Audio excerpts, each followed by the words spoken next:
যারা বিকৃত খাবার খাবে তারা কি হবে? বিকৃত হবে। বহু বছর ধরে বিজ্ঞানের দোহাই দিয়ে মানুষকে ডিমের কুসুম ফেলে দিতে বলা হয়েছে,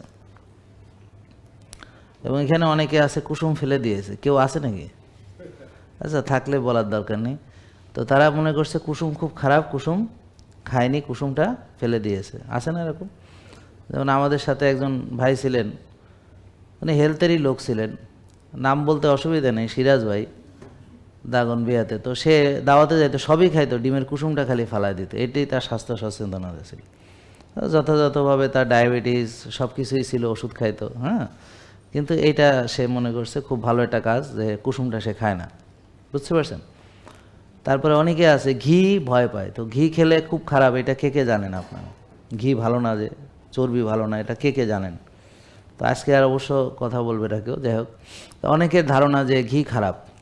আচ্ছা, দেখি নিয়মিত ঘি খায় কে, তাহলে হাত তোলেন, তাহলেই বুঝবো। তো যারা খায় না তারা ওই দলে। ওকে, যারা খায় না তারা মানে কেন খায় না? কারণ সে মনে করে এটা ভালো না, ঠিক। তারপরে গরুর চর্বি, হ্যাঁ, মানে এটা তো ভয়ঙ্কর, তাই না? এটা কে কে বিশ্বাস করে দেখি? হ্যাঁ, তো এইটা ভয়ঙ্কর, এটাও মিথ্যা কথা। তো এই যে স্যাচুরেটেড ফ্যাট সম্পর্কে যে মিথ্যা ধারণা দেওয়া হয়েছিল আমাদেরকে, এটা যারা দিছিল, ওই যে আমেরিকা, এবং তাদেরকে সবাই ফলো করে, তো তারা এবার বলতেছে যে না, রিয়েল ফুডগুলোই খাইতে হবে, আল্লাহর দেওয়া প্রকৃত খাবার, এবং পবিত্র কোরআনে আমাদের বলেছে হালাল এবং তয়েব খেতে হবে। তো যারা হালাল এবং তয়েব খাবে তারা বিকৃত হবে না, প্রকৃত অবস্থায় থাকবে, রুগী হবে না।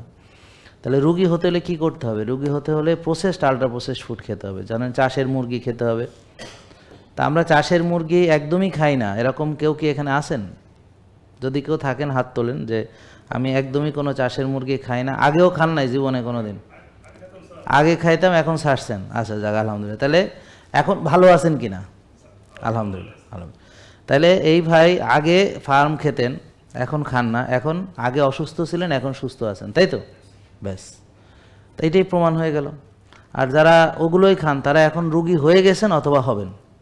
জেকে লাইফস্টাইল লিমিটেড, ওষুধ মুক্ত সুস্থ জীবন।